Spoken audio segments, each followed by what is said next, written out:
Hi friends, this is Susie, your Candy Crush guru, here to help you solve the puzzle of level 1186, if my mouth is working, as a special dedication to Selena, who has mentioned that there's been a significant reduction of moves. So we now only have 19 moves to collect 99 red candies. It's going to be tough, we know that. It's listed as a hard level with the skull and the purple. But let's see if we can find some strategies that might help us. Now, usually when I have this order, the first thing I do is forget that I've got to collect red, because if I just strip the board of red, then all I've done is strip the board of red and I haven't collected nearly enough. Instead, what I need to do is consider making as many cascades and specials and combos as I possibly can to alter the board. Although I've got these chameleon candies on the board, so I'm thinking, well, maybe I should collect these red.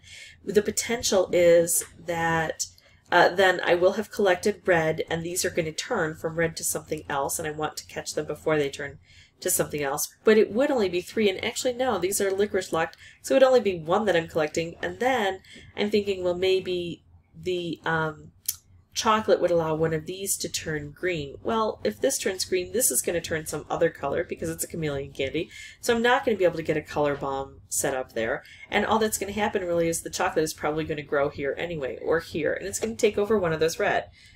All right, that's my process. Those are the things that I consider. You have to really be thinking about everything when you're making these moves because the board is such a difficult one. So I think the best thing to do is to use this striped candy while I have it available.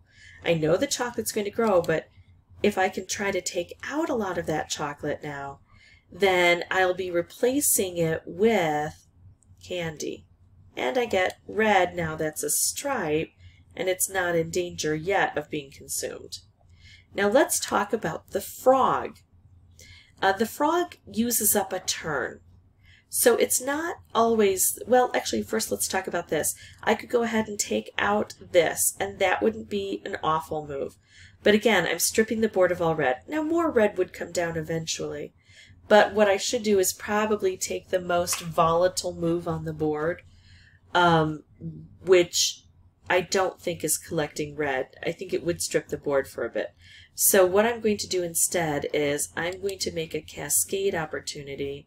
That didn't cascade much, did it? I was hoping for a bit more, honestly. I was going to try to get things rolling that way. I think now I'll take a stripe. And now I'll talk about the frog. With the frog, the thing is that if I move him, he takes a turn to move. So I don't want to move him just for the sake of moving him once he's filled. I want there to be a good reason. I want maybe like a wrapped candy that I could set off, but I can't because I don't have 3 to match with. Something like that, something where he's going to contribute to the board for me. Ooh, this looks nice. Now, how can I get rid of the orange? Well, I don't see a way to do that with the frog, but I would like to put those two together. Wouldn't that be nice? I think what I'll do is I'll move him over here and allow him to create some chaos. And there's the possibility that I could get things matched up. Oh, here, how about this? Now this is such a hard board that I think what I'm going to do is I'm going to look to see, is there more blue or more purple on the board? Because the more stripes I can send off, the better off I'll be. So I've got 1, 2, 3, 4, 5, 6... I'm not going to count him, 7, 8, 9, 10, 11, 12. And for purple, I've got 1, 2, 3, 4, 5, 6, 7, 8, 9. So definitely blue is the way to go. And this is going to take out not only blue, but red and every other color on the board. It's going to strip so much from the board and allow everything to come back down in good numbers. So now we've got this. Should I just make a color bomb, or should I try to make a stripe and then a color bomb? If I try to make a stripe, there's a good chance I'm going to lose this color bomb. So I'm not going to do that. But I will do this. And now even though I don't necessarily like to focus on red, when I've got fewer than 5 moves, it probably is a good time to focus on the target color.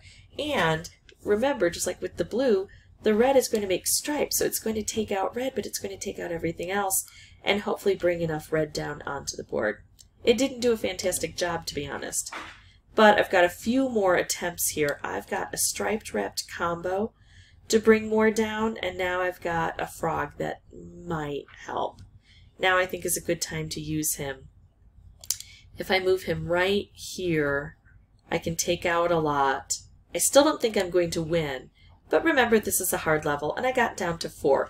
So at least I showed the mechanics of what is possible, and that if we get this close, then just maybe 1 or 2 different turns in there could have produced the results. So now I'm going to pause the recording. I'll meet you back here with a new board. I think I've taught you everything that I need to teach you that I can recall, but if I come up with something new, I might show you one that's not a win. Otherwise, I'll just come back and show you how to get this all put together as a win. Well, look at this incredible luck.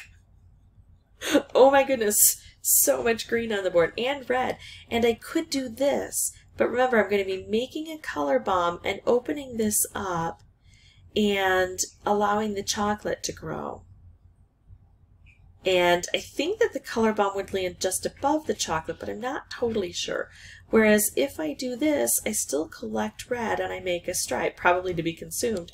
But I think I've got a better shot at it. Yeah, that's a better shot. And then what I could do is open this. But I think I'm going to do this, and there we go. Now I've got some other opportunities. I could do this. This is going to get consumed. I actually like this move. There, we made a nice amount of cascading with that. And now I think I'll move the frog up and turn him into a stripe and create some good things from that. As long as I'm taking out a color, or a chocolate, then the chocolate can't reproduce. Now I think I'm going to just take out all orange. It's going to take out the chocolate here so I can be done with it, and it's going to concentrate the colors down into something better. I might have more green, but this gives me more total candies on the board. So I think this is the best choice. And look at that, I got a striped ribbed combo. One of my favorite things on the board, but I think I'm going to do this instead, right? Because this is my absolute favorite on the board. A color bomb wrapped candy combo. Even better than a color bomb combo, because a color bomb takes out a whole board and then brings in new candies. That could even cascade, so it's a good move. But this blows everything up, so more things kind of keep coming down into these cascades. So I think that's a good opportunity. Wow, this second chance has really worked out well for me. Look at this. This is just my second playthrough for recording.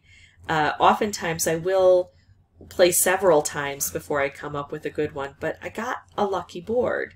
And Selena, you and I both know that luck can play a big component on this board. Now it looks like I might be able to move this orange over and drop the green in to get a stripe. But while it's attached to the frog, I don't think it does that. Here's the thing though. I've got 10 moves and I only need to collect 11 red, and I've got 11 red on the board. So I'm pretty confident that I can do that. I would have to collect basically just a little bit more than 1 per turn. I don't think that's going to be a problem for me. So this is a good time to experiment and see how the board responds and see how that frog acts. Because I don't think he'll turn into a stripe. Oh, but I did get a stripe over here. So now I know for future, and now we all know that we can still use the frog to make a stripe even if the frog is activated. Alright, so now what? Well, I only have to collect red, so let's do this and set this off. And oh, and now the frog is red. Isn't that fun? So we'll just do fun things like this and we collect. So that's how I was able to beat it on my second playthrough, admittedly with a lucky board. But here's the thing, notice that when I got a lucky board, I contemplated my moves even more, because when you do have a lucky board, then you have to really concentrate to make sure you can take advantage of that luck. Because I've taken a lucky board and I've ruined it before by playing poorly. So hopefully this was helpful. If it was, I would ask that you folks consider liking and subscribing. That helps me out, but really your viewership helps me out most of all. So I do appreciate you watching. It really just means the world to me. Thanks a lot. Bye-bye.